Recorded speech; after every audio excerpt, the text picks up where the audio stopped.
Hello and Fakhar रागले, मैं हूँ फ़खर यूसुफ़ज़ई और आप देख रहे हैं डिबेट विद फ़खर। आज की डिबेट में बात तो 2-3 बड़े इम्पोर्टेंट इश्यू है जो पाकिस्तान से रिलेटेड है, उस पे बात होगी। लेकिन बात करने के लिए मुझे जॉइन कर रहे हैं बहुत अच्छे दोस्त हमारे और पॉलिसी एक्सपर्ट हैं, एनालिस्ट हैं, मुख्तलिफ टीवी चैनल्स पे भी आते हैं और मुख्तलिफ थिंक टैंक्स के साथ काम करते हैं पाकिस्तान और पाकिस्तान से बाहर। एहसन हमीद दुरानी साहब ने मुझे जॉइन किया। Ehsan, thank you very much for joining the show. बहुत-बहुत शुक्रिया फ़खर फॉर इनवाइटिंग मी। अच्छा, असद साहब एक तो ये बताइएगा कि इस वक़्त जिस सिचुएशन से हम लोग गुज़र रहे हैं, पिछले 1 साल से सिक्योरिटी की सिचुएशन आहिस्ता-आहिस्ता से ख़राब हुई, इकोनॉमी भी कुछ इसी तरीके से हुई, लेकिन ऑन ऑफ ऐसा था कि शायद साँस ले रही है। अब बात यहाँ पे आ गई है कि टीटीपी हो, सिक्योरिटी की सिचुएशन की बात करें, इकोनॉमी की बात करें, लोगों के पास खाने को आटा नहीं है, लोग एक-दूसरे का गिरबान पकड़ रहे हैं। ये हुआ क्या है कि मतलब हम इस लेवल पे हमने इतने नीचे गिरे। फ़खर, ये बड़ी ही अफ़सोस की बात है कि 75 साल से ज़ायद का अरसा पाकिस्तान को हो गया है और अगर हम हिस्ट्री देखें पाकिस्तान की, तो एक ऐसे पीरियड हमारे ऊपर आ चुके हैं कि हम दूसरी दुनिया को हम कर्ज़े देते थे, एक्सपर्टीज़ देते थे। हम अपने एक्सपर्ट्स पूरी दुनिया में भेजते थे, इंजीनियर्स, डॉक्टर्स। अ, अभी भी जा रहे हैं, लेकिन वो ब्रेन ड्रेन की शक्ल में जा रहे हैं। पहले गवर्नमेंट ऑफ पाकिस्तान उस वक़्त भेजा करती थी एक्सपर्टीज़। आप इदारे देख लें, ये गल्फ एयरलाइन, एमिरेट्स, कतर, ये हमारे पीआईए जैसे इदारों ने इनको डेवलप किया है, इनको एक्सपर्टीज़ दी है। जर्मनी में हमने एक्सपर्टीज़ दी है। उस दिन मैं एक जगह पढ़ रहा था कि साउथ कोरिया में पाकिस्तान ने इंजीनियर्स भेजे हैं। बल्कि कुछ एड भी किसी टाइम में पाकिस्तान ने साउथ कोरिया को दी थी जब व्हेन दे वर स्ट्रगलिंग। लेकिन जब हम देखते हैं कि आज हमारे ये हालात हैं कि हमारे पास एक मुल्क के ज़खायर अगर 4.5 billion US dollar forex reserves में हो, तो ये बड़े ही मेरे ख्याल से एक तो शर्मनाक बात है ही है, लेकिन ये एक सोच और फ़िक्र की भी बात है कि मेरी नज़र में तो प्रैक्टिकली अगर फाइनेंस मिनिस्टर जो भी कहे कि डिफ़ॉल्ट नहीं हुआ, लेकिन मेरे ख़्याल से ये तो किस्म का डिफ़ॉल्ट हो चुका है। ये डिक्लेयर नहीं हो रहा, वो अलग बात है, लेकिन डिफ़ॉल्ट क्या होता है कि जब आपके पास आप बैरूनी कर्ज़े अदायगी उसकी नहीं कर पाए, तो वो तो हम नहीं कर पा रहे।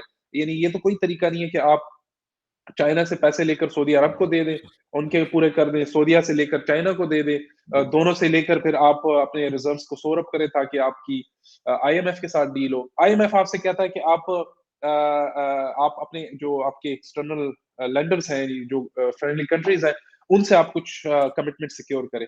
अच्छा, सऊदी और चाइना जो आपकी फ्रेंडली कंट्रीज़ है, वो आपसे पहले कहती है कि आप पहले आईएमएफ के साथ कुछ कमिटमेंट्स उनके साथ सिक्योर करें, तो फिर हम आपको लेंडिंग कर सकते हैं। इस वक़्त कंडीशन आपके सामने है पाकिस्तान में कि गंदुम तक की किल्लत हो गई है और क्योंकि हमारे पास डॉलर्स नहीं है कि हम गंदुम इम्पोर्ट कर पाएँ। बदकिस्मती ये है कि ये एक एग्रीकल्चर कंट्री है, हम स कब स कहते हैं कि हम एक एग्रेरियन इकोनॉमी है, लेकिन हमारे पास गंदुम हम एक्सपोर्ट करते हैं। इतना बड़ा हमारा इम्पोर्ट बिल है जिसमें हम फ्यूल इम्पोर्ट करते हैं, गंदुम तक इम्पोर्ट करते हैं। जी, तो आपके पास डॉलर्स मुल्क के पास नहीं है, एलसीज़ ओपन नहीं हो रही। बिल्कुल। बिज़नेसेस, टेक्सटाइल बिज़नेस, जितना भी इम्पोर्ट एक्सपोर्ट का बिज़नेस है, सारे सफ़र कर रहे हैं। तो overall the situation is very grim और वेरी कंसर्निंग और मेरे ख़्याल से होश के नाख़ुन, तो ये तो एक बड़ा ही मेरे ख़्याल से ऐसा लफ़्ज़ होगा कि बड़ा ही सॉफ्ट लफ़्ज़ है। अगर इससे भी कोई सख्त लफ़्ज़ है, तो वो हमारे हुक्मरानों को, हमारे बड़ों को, पॉलिसी मेकर्स को लेना पड़ेगा, वरना ये सिचुएशन स्पाइरल आउट होगी। खुदा ना ख़ास्ता अगर श्रीलंका जैसी सिचुएशन यहाँ पे होती है, तो श्रीलंका एक बहुत छोटा मुल्क है, छोटी आबादी है। बिल्कुल। पाकिस्तान एक बड़ा मुल्क है, बड़ी आबादी और यहाँ के बड़े मसाइल हैं। तो मेरे ख़्याल से उनको सबको बैठना होगा, पॉलिटिकल डिफरेंसेस, आइडियोलॉजिकल डिफरेंसेस, सब चीज़ मफ़ादों को भुलाना होगा क्योंकि दिस इज़ द टाइम जिसके ऊपर उनको जज किया जाएगा हिस्ट्री में कि जब मुल्क मुल्क की सालमियत खतरे में थी। देखें, इकोनॉमिक सॉवरेनिटी एक मुल्क की सालमियत ही होती है। ये एग्ज़ैक्टली, नॉन ट्रेडिशनल सिक्योरिटी है ये। तो जब बिल्कुल। मुल्क की इकोनॉमिक सालमियत खतरे में थी, उस वक़्त ये सब गुत्तम-गुत्ता थे और आपस में सीटों की सीट एडजस्टमेंट और आप ये लेन-देन की बातें चल रही थी, जोड़-तोड़ की एग्ज़ैक्ट बातें चल रही थी। तो मेरे ख़्याल से इन्हें इकट्ठा होगा क्योंकि ये गंद और ये मेस इनका बनाया हुआ है। ये अवाम का बनाया हुआ नहीं है। ये बिल्कुल, लोग हुक्मरान रहे हैं, इनकी फैमिलीज़ पुश्तों तक हुक्मरान रही है। बिल्कुल। अभी उनके बच्चे हुक्मरानी हमारे ऊपर कर रहे हैं, ये इनका बिल्कुल। बनाया हुआ गंद है जो उन्होंने ही साफ करना है। इस अवाम से इसकी उम्मीद ना रखें कि अवाम इसके लिए कुछ करेगी। अच्छा, ऐसे में एक चीज़ और है कि अनफॉर्च्यूनेटली पाकिस्तान के हवाले से कहा जाता है कि जी बड़े नाज़ुक दौर से गुज़रा, बड़े नाज़ुक मोड़ से गुज़र रहा है। ये वाली कहानियाँ हम सुनते हैं, लेकिन कुर्बानी मतलब हम जैसे लोगों से, आपसे, मुझसे या हमारी जो बाकी मेजॉरिटी लोग हैं पाकिस्तान के, उनसे कहा जाता है कि जी बस आप कुर्बानी के लिए तैयार रहें। मैं कहता हूँ कि अक्रॉस द बोर्ड ये सब कहते हैं, वो किसी भी पार्टी की हुकूमत हो, पीपल्स पार्टी हो, मुस्लिम लीग हो, पीटीआई हो, एस्टेब्लिशमेंट हो, सब ये कहानी लेके आते हैं मार्केट में और अवाम से कहते हैं कि आप कुर्बानी दे दें। लेकिन आज तक इनमें से 1947 से आप लेके और अभी तक ले आए इन लोगों को, किसी एक ने कोई कुर्बानी दी हुई है? हर कोई अपनी अय्याशियों में धुत है, मज़े में है, एन्जॉय कर रहा है, चार्टर प्लेन से सफ़र करते हैं ये लोग, पाकिस्तान के अंदर हो या पाकिस्तान से बाहर हो। इनके लिए तो कोई इस तरह की टेंशन नहीं है, तो ये करेगा कौन? यही मसला है कि आखिर में जो है ना, जो भी प्रॉब्लम्स हो तो हुक्मरान फिर अवाम की तरफ ही देखते हैं कि सख्तियाँ अवाम के ऊपर ही आती है। अगर आईएमएफ की कंडीशंस हैं इस वक़्त कि आप टैरिफ रेट बढ़ाएँ, जी, आप पेट्रोलियम और गैस के ऊपर पेट्रोलियम प्रोडक्ट्स और डीज़ल के ऊपर जो लेवी है उसको बढ़ाएँ, आप गैस के टैरिफ्स को बढ़ाएँ, आप एडिशनल टैक्सेस इम्पोज़ करें, जो इस वक़्त आईएमएफ की हमारे पास कंडीशंस हैं ये जी, जो एक्सटर्नल फंडिंग फैसिलिटी के लिए, तो एडिशनल टैक्सेस की वो बात कर रहे हैं। अब ये सारी चीज़ों का जो खमियाज़ा है वो अवाम भुगतेगी, इसका हुक्मरानों के ऊपर जो हमारी एलीट्स हैं उनके ऊपर कोई फ़र्क नहीं पड़ता। अब कल परसों की खबर है कि कोई 100 के करीब बीएमडब्ल्यूज़ लेटेस्ट सीरीज़ बीएमडब्ल्यूज़ इम्पोर्ट की है गवर्नमेंट ऑफ पाकिस्तान ने जिसके लिए स्पेशल एलसीज़ ओपन हुई है। अब वो जो उसके फिगर्स लिखे थे कि इकोनॉमिस्ट ने कि उसकी एक बीएमडब्ल्यू की जो कॉस्ट है वो 2 लाख से 3 लाख डॉलर तक की है। अब यहाँ पे लोगों ने इस्लामाबाद में, पिंडी में, पेशावर में लोगों ने साल से ज़्यादा हो गया लोगों ने गाड़ियों की बुकिंग कराई हुई है। अभी तक उनकी गाड़ी डिलीवर नहीं हो रही क्योंकि आप बड़ी जो कंपनीज़ हैं गाड़ियों की उनके पास जाएँ तो वो कहते हैं एलसीज़ ओपन नहीं हो रही, हमारे पास जी, जो जी। सीकेडी किट्स हैं उसकी शॉर्टेज है। लेकिन इनकी एलीट्स की जो अयाशी है, इनके लिए हर किस्म की एलसीज़ फिर स्पेशल एलसीज़ ओपन हो जाती है। तो ये जो फ़र्क है ये ख़त्म होना होगा और अवाम अब और बर्दाश्त नहीं कर सकती। ना तो वो महँगाई का बोझ बर्दाश्त कर सकती है, जी, ना वो ये चीज़ें बर्दाश्त कर सकती है कि आपने अमीर के लिए एक कानून बनाया हुआ है, एलीट्स के बिल्कुल, लिए और गरीबों के लिए दूसरा कानून है। एग्ज़ैक्टली। एक बर्दाश्त की फिर जो है ना वो फिर अवाम का जो बर्दाश्त की हद अगर वो पार हो जाए तो फिर वो खुदा ना ख़ास्ता श्रीलंका जैसी या ब्राज़ील जैसी सिचुएशन है। देखिए ब्राज़ील में अब उन्होंने प्रेसिडेंशियल पैलेस के ऊपर धावा बोल दिया। बिल्कुल, तो फिर इस तरह की खुदा ना ख़ास्ता सिचुएशंस बनती है। अल्लाह ना करे कि इस तरह की सिचुएशन हमारे मुल्क में हो। हम तो देखें अगर हम स्टेबिलिटी और यहाँ पे अगर अमन रहेगा तो ये मुल्क आगे जाएगा। लेकिन ये है कि आपने अवाम जो भी पॉलिसी बने, जो भी वो हो एक्शंस लिए जाए गवर्नमेंट के लेवल पे, उन सब में अवाम का मफाद होना चाहिए कि अवाम का बिल्कुल। मफाद देखना चाहिए कि उसमें क्या क्या चीज़ें हो रही हैं। अब इकोनॉमी की आपकी करंट ये सिचुएशन है कि अ, आपके जो ज़खायर हैं 4.5 बिलियन तक आ गए जी, हैं। अब आपसे कमिटमेंट्स तो ठीक है, सऊदी कर रही है कि आपको 1 बिलियन तक वो जी, आप सेफ डिपॉज़िट्स में आपको वो कर देगा या चाइना भी आपको कर देगा। लेकिन बात ये है कि ये जब नेक्स्ट रिव्यू फिर आईएमएफ का अगले साल आएगा, फिर ये कोलैप्स की और डिफ़ॉल्ट की सिचुएशन, तो ये कब तक चलती रहेगी? यानी हर साल यही बहसें अब ये देखिए पिछले साल भी जब आईएमएफ का जी, हो रहा बिल्कुल, था डेलीगेशन आ रहा था, उससे पहले फिर डिफ़ॉल्ट की बात है। मार्केट में बिल्कुल। तो कॉन्फिडेंस है ही नहीं। आपके यहाँ से इन्वेस्टर अपना सारा पैसा लेके जा रहा है। मैं आपको बताऊँ जो ग्राउंड रियलिटीज़ है, जी, ग्राउंड रियलिटीज़ ये है कि लोग अपना पैसा यहाँ से निकाल रहे हैं, टर्की लेके जा रहे हैं और दुबई लेके जा रहे हैं। बिल्कुल ठीक। टर्की में इस वक़्त वो दे रहे हैं सिटिज़नशिप बाय इन्वेस्टमेंट। लोगों ने अपना यहाँ बेच-बाच के पैसा उठा के ले गए टर्की में इन्वेस्ट धड़ाधड़ पाकिस्तानी मैं लास्ट मंथ गया हुआ था। जी, इतनी मुझसे बड़ी पाकिस्तानी कम्युनिटी मिली, जिन्होंने 5-6 करोड़ इन्वेस्ट करके टर्की में वो ले रहे हैं, सिटिज़नशिप ले रहे हैं। अब ये 5-6 करोड़ रुपए पाकिस्तान जैसे मुल्क के लिए अगर यहाँ पे ये रखें, तो ये यहाँ पे हाँ, इस मुल्क का फ़ायदा हो सकता है, लेकिन आपका जो बिल्कुल। कैपिटल है, उसका फ्लाइट हो रहा है इस मुल्क से। तो बड़ी मेरे ख्याल से ये कंसर्निंग सिचुएशन है। इस वक़्त फॉरेन जो हमारे वो हैं उस दिन परसों डार साहब की statement I finance ji, minister की कि पाकिस्तान के जो एक्सटर्नल रिज़र्व्स हैं, फॉरेक्स रिज़र्व्स, वो 4.5 बिलियन नहीं है, वो 10 बिलियन है जी, क्योंकि जो बिल्कुल, प्राइवेट बैंक्स बिल्कुल। में जो 5.5 बिलियन पड़ा हुआ है, वो भी हुकूमत पाकिस्तान का है।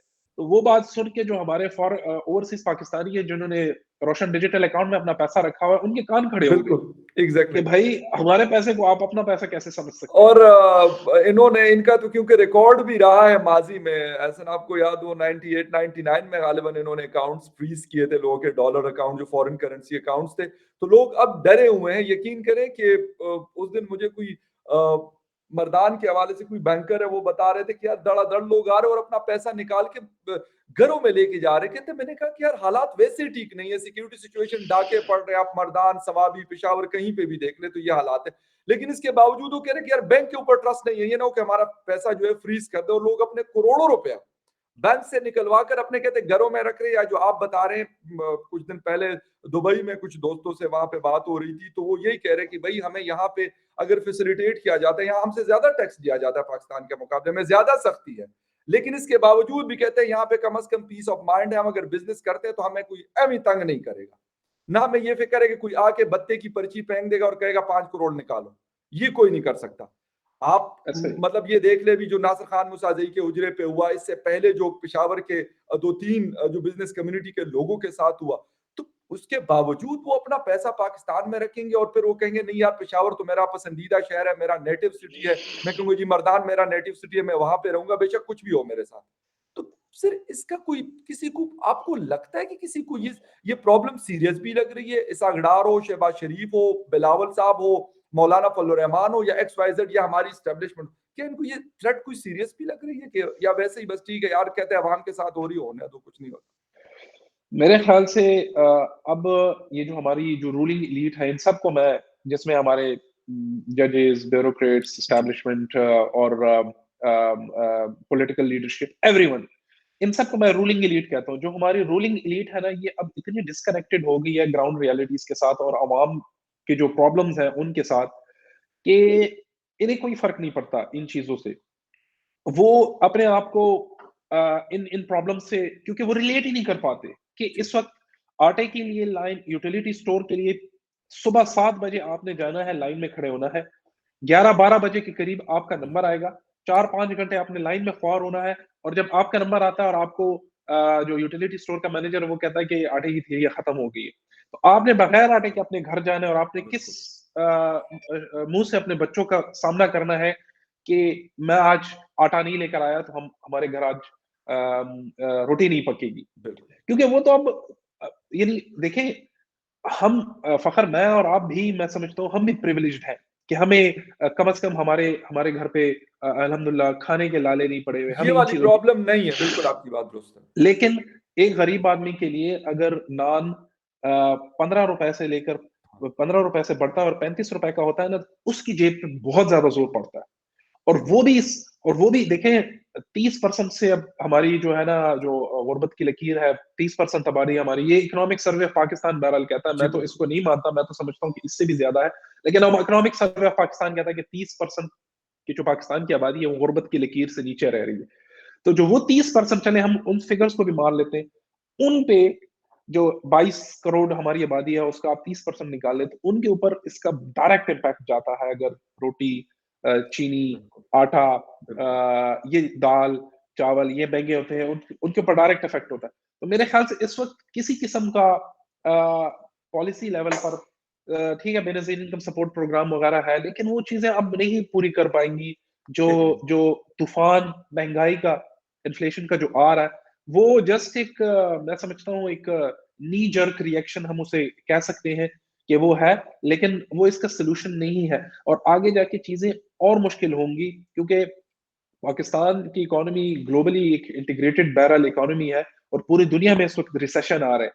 अब मैं जर्मनी में एक दोस्त से बात कर रहा था, उस दिन तो वो मुझे कह रहा था कि जर्मनी में भी काफी, वो कह रहा है इन्फ्लेशन हो गई है, लेकिन वो कह रहा है कि एट द सेम टाइम अब वहां पर गवर्नमेंट ने मिनिमम वेज बढ़ा दी है, तो अब हर एम्प्लॉयर के ऊपर वो लाजमी है कि वो जो मिनिमम वो वेज है उसके मुताबिक वो अपने एम्प्लॉय को पे करेगा। तो वहां पे अगर महंगाई होती है तो वो उस मुताबिक वेजेस, अब यहाँ पे आप देखें कि आमदन वही की वही रुकी हुई है जो कि आज से 10-15 साल पहले की थी, बिल्कुल। और इन्फ्लेशन 200 टाइम्स 300 टाइम्स जो है ना वो इस इन्फ्लेशन बढ़ वक्त गई है। ब्यूरो ऑफ स्टैटिस्टिक की जो लास्ट फ्राइडे की रिपोर्ट है सन, that was 31% inflation rate in Pakistan. यानी ये बहुत हाई है और जी। इस वक़्त जो मिनिमम वेजेस थी वो 21,000 रुपीज़ पर मंथ है। लेकिन आप अपने इर्द-गिर्द देख लें, आप इस्लामाबाद में रहते हैं, पेशावर में आपकी फैमिली रहती है, आप आते-जाते हैं, बल्कि पूरी पाकिस्तान में फिरते हैं। मुझे ये बताएँ कोई 21,000 दे रहा है? इस इस्लामाबाद के अंदर बड़े-बड़े जो बेकरीज़ हैं, स्टोर्स हैं, वो 15,000 और 17,000 रुपए सैलरीज़ दे रहे हैं बमुश्किल। अगर पूरी 21,000 भी देना तो that is still nothing. Exactly, वो एक बंदा जिसकी 2 बच्चे हैं, जिसने बिल्कुल, जो जो उसने पढ़ाने हैं, बिल्कुल। उनकी फिर हेल्थ, ये जो मैं उस दिन पढ़ रहा था, किसी ने लिखा था, बड़े मजे की उसने स्टेटमेंट लिखी थी जी, कि in Pakistan a middle class family is just one hospital bill away from poverty. अगर आपके ऊपर एक एग्ज़ैक्टली, हॉस्पिटल इमरजेंसी आ गई और या एक हॉस्पिटल बिल आ गया प्राइवेट हॉस्पिटल, तो 5-6 लाख का तो आजकल नॉर्मल आपको हेल्थ बिल्कुल ठीक। इमरजेंसी में अगर खुदा ना खास्ता बिल्कुल कुछ ठीक, होता है, बिल्कुल तो ठीक। यहाँ पे तो मिडिल क्लास लोगों के पास सेविंग्स ही यही है, 5-6 लाख, 8 लाख रुपए। एग्री, तो अगर इस तरह की, हुँ, तो हेल्थ कवरेज यहाँ पे कोई ऐसा है नहीं। ये अभी हेल्थ कार्ड्स वगैरह हुए हैं, लेकिन मेरे ख्याल से अभी अभी उसमें अभी बहुत काम है जो कि करने वाला है, बिल्कुल। और बहुत सारी कवरेज है जो कि उसमें नहीं इंक्लूडेड। तो मेरे ख्याल राइट। से अभी प्रॉब्लम्स आर ग्रोइंग। अच्छा ये इकोनॉमी का मसला भी है, लेकिन इकोनॉमी के साथ क्योंकि सिक्योरिटी के मसाइल भी हमें बहुत हैं और जो इन्वेस्टर होता है वो ये देखता है कि यार अमन अगर किसी कंट्री में है तो वो बेशक वेस्ट अफ्रीका का मुल्क हो या वो यूरोप का हो या किसी और दुनिया का मुल्क हो, वहाँ पे वो खुशी-खुशी जाते हैं और इन्वेस्ट भी करते हैं। लेकिन जो अभी टीटीपी के थ्रेट को हम लोग फेस कर रहे हैं और जो खबरें पेशावर से, नॉर्थ साउथ वज़ीरिस्तान से, बाजवोड़ से या फिर पूरे खैबर पख्तूनख्वा और इंक्लूडिंग बलूचिस्तान से आ रही है, तो वो तो बड़ी बड़ी ही अलार्मिंग है। तो ऐसी सूरत में हम क्या करेंगे? क्योंकि वो वही वाली बात है कि एक तरफ खाई है और एक तरफ आग है, वही वाला सीन इस वक़्त हमारे साथ है। एक तरफ हम कहते हैं कि जी हिंदुस्तान के साथ हमारे क्लैशेज़ हैं, वो तो चले है 75 सालों से और पता नहीं हो सकता 175 साल तक रहेंगे। लेकिन अफ़गानिस्तान साइड हमारा बड़ा मुतासिर हो रहा है और मसाइल फेस कर रहे हैं हम लोग। बिल्कुल फ़खर, आप अफ़गानिस्तान को मुझसे बेहतर जानते हैं क्योंकि आपने ट्रैवल भी किया हुआ है और बड़ी एक्सटेंसिव आपने कवरेज भी की हुई है। और being a journalist from KP, आप समझ सकते हैं कि कितना एक कॉम्प्लिकेटेड अफ़गानिस्तान हमारे लिए एक इश्यू है। ना सिर्फ हमारे लिए क्रॉस बॉर्डर टेररिज्म, बट के cross border smuggling yes, of drugs, फिर या आर्म्स स्मगलिंग है, फिर इल्लीगल इमिग्रेंट्स हैं, फिर जो यहाँ पे इल्लीगल इमिग्रेंट्स आते हैं उनकी वजह से जो क्राइम रेट बढ़ता है, ये तमाम चीजें, it is connected with Afghanistan. Pakistan जो है ना, वो 2600 किलोमीटर का बॉर्डर शेयर करता है अफगानिस्तान के साथ। ठीक है, उसकी फेंसिंग हुई है, लेकिन इट्स प्रैक्टिकली इम्पॉसिबल कि आप उसको पूरी तरह प्रोटेक्ट कर पाए। अब होना ये चाहिए कि जो अफगानिस्तान में जो नई रिजीम आई है तालिबान की, एक तो उन्होंने पूरी दुनिया को बेवकूफ बनाया हुआ है। यस, आने से पहले जब वो पावर में नहीं आ रहे थे, तो उन्होंने दुनिया के सामने फेसेस रखे हुए थे, शेर अब्बास तानिकज़ई जैसे यस, और डॉक्टर नईम जैसे फेसेस रखे हुए थे, जो कि बिल्कुल, कहते थे, जिन्होंने तालिबान 2.0 का नैरेटिव बिल्ड किया पूरी दुनिया के सामने कि तालिबान हैव चेंज्ड, अब ये 90s के तालिबान नहीं है, लड़कियों को स्कूल में पढ़ने दिया जाएगा, ह्यूमन राइट्स की वायलेशन नहीं की जाएगी, नेबर्स को हम नहीं तंग करेंगे, नहीं अफगानिस्तान बिल्कुल, की सॉइल यूज नहीं होगी बिल्कुल, नेबर्स के खिलाफ। जितने भी उन्होंने दुनिया के सामने एक वो प्रेजेंट किए थे assumptions, वो सारे के सारे गलत साबित हो रहे हैं। अपने बिल्कुल, मुल्क में उन्होंने अब पहले तो सेकेंडरी एजुकेशन, गर्ल्स एजुकेशन पे पाबंदी थी, अभी उन्होंने यूनिवर्सिटी लेवल पर भी लड़कियों को बंद कर दिया। बिल्कुल, अच्छा, एनजीओज और बैंक्स में जितनी भी औरतें काम करती थी, उन्होंने उसके ऊपर भी पाबंदी लगा दी। बिल्कुल। महरम के बगैर वहां आप औरत बाहर नहीं जा सकती, जी, जो बिल्कुल, कि अभी करंट सिचुएशन में मैं बिल्कुल, बयान कर रहा हूँ। अच्छा, नेबर्स के साथ जो उनकी कमिटमेंट्स थी कि इस्तेमाल नहीं होगी अफगानिस्तान का सॉइल, तो यहाँ पे टीटीपी, इस वक्त आप मुझे बताएं, नूर वली महसूद जो है चीफ है टीटीपी का, वो कहाँ बैठा हुआ है? बिल्कुल, अफगानिस्तान से ऑपरेट कर रहा जी, है। बिल्कुल, उमर एग्री। उमर खालिद खुरासानी कहाँ मारा गया? अफगानिस्तान में मारा गया, कंधार में कंधार में मारा गया। जी, तो ये सारे वहां पे बैठे हुए हैं, वहां से रोजाना की बुनियाद पर वो होते हैं। अच्छा, फिर जो, यानी एज देखिए, तालिबान, अफगान तालिबान अभी एक ग्रुप नहीं है, मिलिटेंट ग्रुप, अब वो एक गवर्नमेंट है। तो बिल्कुल, they should act as a government. जो हमारी इंटरनेशनल बाउंड्रीज है, जो Durand line, so called Durand line है, जी, उसकी वायलेशन वो कर रहे हैं। बाढ़, जहां पे हमारी डिमार्केटेड बाउंड्रीज है, वहां पे हम बाढ़ या लगा रहे हैं, उनके आते हैं लोकल लेवल के अफगान तालिबान के कमांडर्स, वो जी, बाढ़ बिल्कुल, उखाड़ के चले जाते हैं, और वो कहते हैं हम नहीं मानते, इस बॉर्डर को नहीं यस, मानते। बिल्कुल, ये आप कैसे नहीं मानते? मुल्क है, बॉर्डर शेयर कर रहे हैं हम एक दूसरे के साथ, आप उसकी बॉर्डर को रिस्पेक्ट करें। तो बिल्कुल एक रैग टैग ग्रुप की तरह इस वक्त एक्ट कर रहे हैं। लेकिन मसला ये है कि पाकिस्तान इस वक्त बहुत सॉफ्ट मेरे ख्याल से स्टांस ले रहा है हाँ, उनके साथ। अभी तक सिर्फ डायलॉग की बातें हो रही है। मेरे ख्याल से पाकिस्तान को थोड़ा सा through, of course, through diplomacy and to by mobilizing the international and the regional community, Afghanistan के ऊपर अब प्रेशर बिल्ड करने की जरूरत है to to honor their commitments that they have made in the Doha deal to the या United States कि हम अपने सॉइल को रीजनल कंट्रीज के खिलाफ इस्तेमाल नहीं करेंगे। यहाँ पे आप देखें कि 8-9 साल बाद टीटीपी का सुसाइड बॉम्बर इस्लामाबाद में आता है। बिल्कुल, जितनी भी एम्बेसीज है वो तमाम रेड अलर्ट जारी करती है, पैनिक की बिल्कुल। सिचुएशन क्रिएट होती है। This is a huge development, इसको इजी लेने की जरूरत नहीं है। और जिस तरह टीटीपी की रिसेंट स्टेटमेंट्स आ रही है कि हाँ, वो बड़े बिल्कुल। शहरों में खुदा न खास्ता वो हमले की प्लानिंग कर रही है, तो मेरे ख्याल से एक तो जो नेशनल सिक्योरिटी कमेटी अभी हुई है मीटिंग, प्राइम मिनिस्टर साहब ने हेड की है, मेरे ख्याल से एक तो काइनेटिक एक्शन लेने की अब जरूरत है। क्योंकि अब हमने बड़ा टाइम वेस्ट किया है टीटीपी बिल्कुल, के साथ बिल्कुल। डायलॉग में, निगोशिएशंस में। और ये मैं नहीं कह रहा, ये जो नेशनल काउंटर टेररिज्म अथॉरिटी है नेक्टा की, उसने सेनेट में एक रिपोर्ट दिया है। उस रिपोर्ट में ये चीज उन्होंने इंकशाफ किया है कि जो हमने निगोशिएशंस अभी जो फ्रेश राउंड चला है हमारा टीटीपी के साथ, उसमें हमने टाइम वेस्ट किया है। बिल्कुल, तो वो उन्होंने वो टाइम यूज किया है to reorganise, refund themselves and regroup themselves. Right. तो अब मेरे ख्याल से काइनेटिक एक्शन लेने की जरूरत है, बिल्कुल है। और अफगानिस्तान के ऊपर प्रेशर बिल्ड करने की जरूरत है कि वो वहां पे उनके खिलाफ एक्शन ले और उन्हें ऑपरेट करने की ना जरूरत इजाजत दे ओके। कि वो पाकिस्तान के खिलाफ ऑपरेशन करे। बिल्कुल सही है और ये मेरा ख़्याल करना पड़ेगा क्योंकि इसके बगैर ग़ालिबन कोई और इस वक़्त ऑप्शन नहीं और ये वाली बात भी आपकी बिल्कुल दुरुस्त है कि 1 साल 2022 पूरा हमने इसी डायलॉग वाले खेल में ज़ाया करके और वो लोग अच्छे ख़ासे स्ट्रॉन्ग हो गए। उन्होंने अपने जो लोग उनके जहाँ पर भी पाकिस्तान के अंदर मौजूद थे, उनको प्रॉपर तरीके से तैयार किया और आज वो थ्रेट करते हैं इस्लामाबाद को भी, लाहौर को भी, कराची को भी और खैबर पख्तूनख्वा को भी। ऐसे लास्ट क्वेश्चन और वो है सीपैक के हवाले से। क्या नज़र आ रहा है आपको अभी इस सिचुएशन के अंदर जिससे हम इस वक़्त गुज़र रहे हैं? क्योंकि चाइना अपनी परेशानी में बैठा हुआ है क्योंकि उनकी इकोनॉमी भी काफ़ी ख़राब हुई है। बाकी जिस तरीके से अफ़गानिस्तान के हालात या पाकिस्तान की इंटरनल सिचुएशन, तो इसमें क्या फ्यूचर देख रहे हैं कि आगे बढ़ेंगे या फिर इसी तरीके से जो मतलब आहिस्ता-आहिस्ता से जो कुछ छोटा-मोटा हो रहा था वही चलता रहेगा? सीपैक के तो ये इस पे हमारी प्रीवियस प्रोग्राम में भी हमारी इस पे जी, बड़ी अच्छी बिल्कुल। गुफ्तगू हुई थी जी, कि सीपैक का जो इस वक्त जो फेज है वो सेकंड फेज है चाइना का। जो जी, पहला था उसमें इंफ्रास्ट्रक्चर डेवलपमेंट थी, रोड्स, रेलवेज, नेटवर्क्स, एवरीथिंग। अब दूसरा फेज है स्पेशल इकोनॉमिक जोन्स का, जो कि जिसमें हमारे ऊपर थोड़ी सी रिस्पॉन्सिबिलिटी ज्यादा आती है कि हमने जी, स्पेशल इकोनॉमिक जोन्स डेवलप करने हैं और हमने चाइनीज बिजनेसेस को अट्रैक्ट करना है कि वो आए और यहाँ पे अपनी इंडस्ट्रीज लगाए। जी, वो हमारा उसमें हम थोड़ा सा लैग कर रहे हैं और उसमें काफी सारी चीजें हैं। सिक्योरिटी का उसमें अपना एस्पेक्ट है जी, क्योंकि जो दासू में जो हमला हुआ था, ये एक मैं चाइनीज थिंक टैंक की एक रिपोर्ट पढ़ रहा था जिसमें उन चाइनीज थिंक टैंक का इंकशाफ है कि पूरी दुनिया में इस वक्त जितने भी चाइनीज वर्कर्स काम कर रहे हैं उनमें से सबसे ज्यादा हमले चाइनीज वर्कर्स के ऊपर पाकिस्तान जी, में हो रहे हैं। जी, तो सिक्योरिटी चाइनीज जब भी मिलते हैं हाई लेवल डेलीगेशन में, वो सबसे पहले सिक्योरिटी का इशू। फिर ये है कि जो हमारे जो चाइना के जो इंडिपेंडेंट पावर प्लांट्स है, आईपीपीज है, कोल प्लांट्स है, जी, उनके जो रीपेमेंट्स है वो हम करने में थोड़े से हमें हमें मुश्किलात का सामना हो रहा है बिकॉज ऑफ अवर बिल्कुल। Economic situation. जी, उसमें भी एक अहम मसला ये है कि हमारे लाइन लॉसेस बहुत ज्यादा है, हमारा जो डिस्ट्रीब्यूशन सिस्टम है वो हुँ, वीक है। बहुत सारे वो एक अलग टॉपिक है जिस पे हम पूरी बहस कर सकते हैं। जी, तो बिल्कुल। वो चीजें हैं।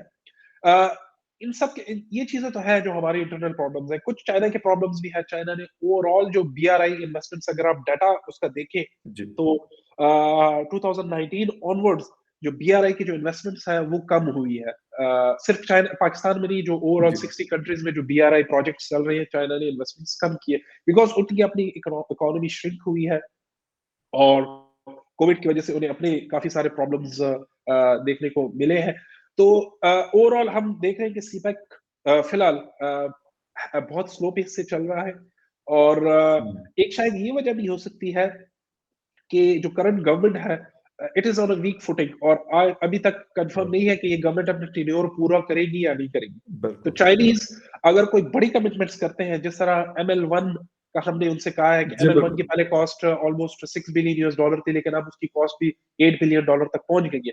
तो हमने उन्हें कहा है कि ML1 चूँकि शहबाज शरीफ साहब को थोड़ा शौक है कि फीते काटें, तो उन्होंने कहा कि ML1 का आप जल्दी-जल्दी अनाउंस करें ताकि मैं उसका फीता काट सकूँ। तो चाइनीज़ उसके ऊपर अपना अपना टाइम ले रहे हैं और अभी तक उन्होंने उसके ऊपर कमिटमेंट नहीं की, क्योंकि चाइना भी देखना चाह रहा है कि ये गवर्नमेंट अपना टर्म पूरा करती है या नहीं कर पाती, क्योंकि अगर इस लेवल की कमिटमेंट हाँ, चाइना करता है, तो वो चाहेगा कि ऐसी गवर्नमेंट के साथ करें कि जो एटलीस्ट 4-5 साल निकाले तो सही। एग्ज़ैक्टली। और जो पॉलिटिकल अनसर्टेनिटी है उसमें जी, भी आपने ML1 की बात की तो रेलवे ट्रैक्स तो बुरा हाल है। पता नहीं आपने ट्रेन में लास्ट कब सफ़र किया था, लेकिन मैंने पिछले 1-2 बहुत साल काफ़ी ट्रैवल किया और मैंने काफ़ी अच्छा, करीब से देखा। सारे जो अच्छी ट्रेन जिसको ये कहते हैं उनको देखा और सिर्फ़ इसीलिए सफ़र किया कि मैंने कहा पता चले यार कि कल को पता तो हो कि वाक़ई क्या सिचुएशन है। लोग बताते हैं लेकिन जब तक खुद ना हो तो पता नहीं चलता। तो अभी जो रेलवे बोगियाँ मंगवाई गई है उनमें गालिबन $140 मिलियन की 230 कोचेज़ हैं। लेकिन उसके अंदर भी बहुत सारी प्रॉब्लम्स हैं और पता नहीं किसी को नहीं पता चल रहा। कभी हुकूमत कहती है कि ये हमारे खिलाफ लोग प्रोपेगेंडा कर रहे हैं, लेकिन अंदर जब उनकी मीटिंग होती है तो कहते हैं यार इसको अब चलाना कैसे? तो फिर ML1 तो बहुत बहुत दूर और बहुत बड़ी बात बहुत है। लेकिन खैर हम यही कहेंगे best wishes for Pakistan, for Pakistani government और पाकिस्तानी अवाम इंशाल्लाह, जिसमें मैं और आप दोनों हम शामिल हैं। तो बिल्कुल। यही कहेंगे बेस्ट विशेस भी हो सकती है और दुआई हो सकती है। Ehsan Amir Durrani sahab, thank you very much for your time and viewers, thank you very much for watching debate with Fakhar Yousuf ji. किसी और डिबेट में फिर मिलेंगे, तब तक के लिए टेक केयर।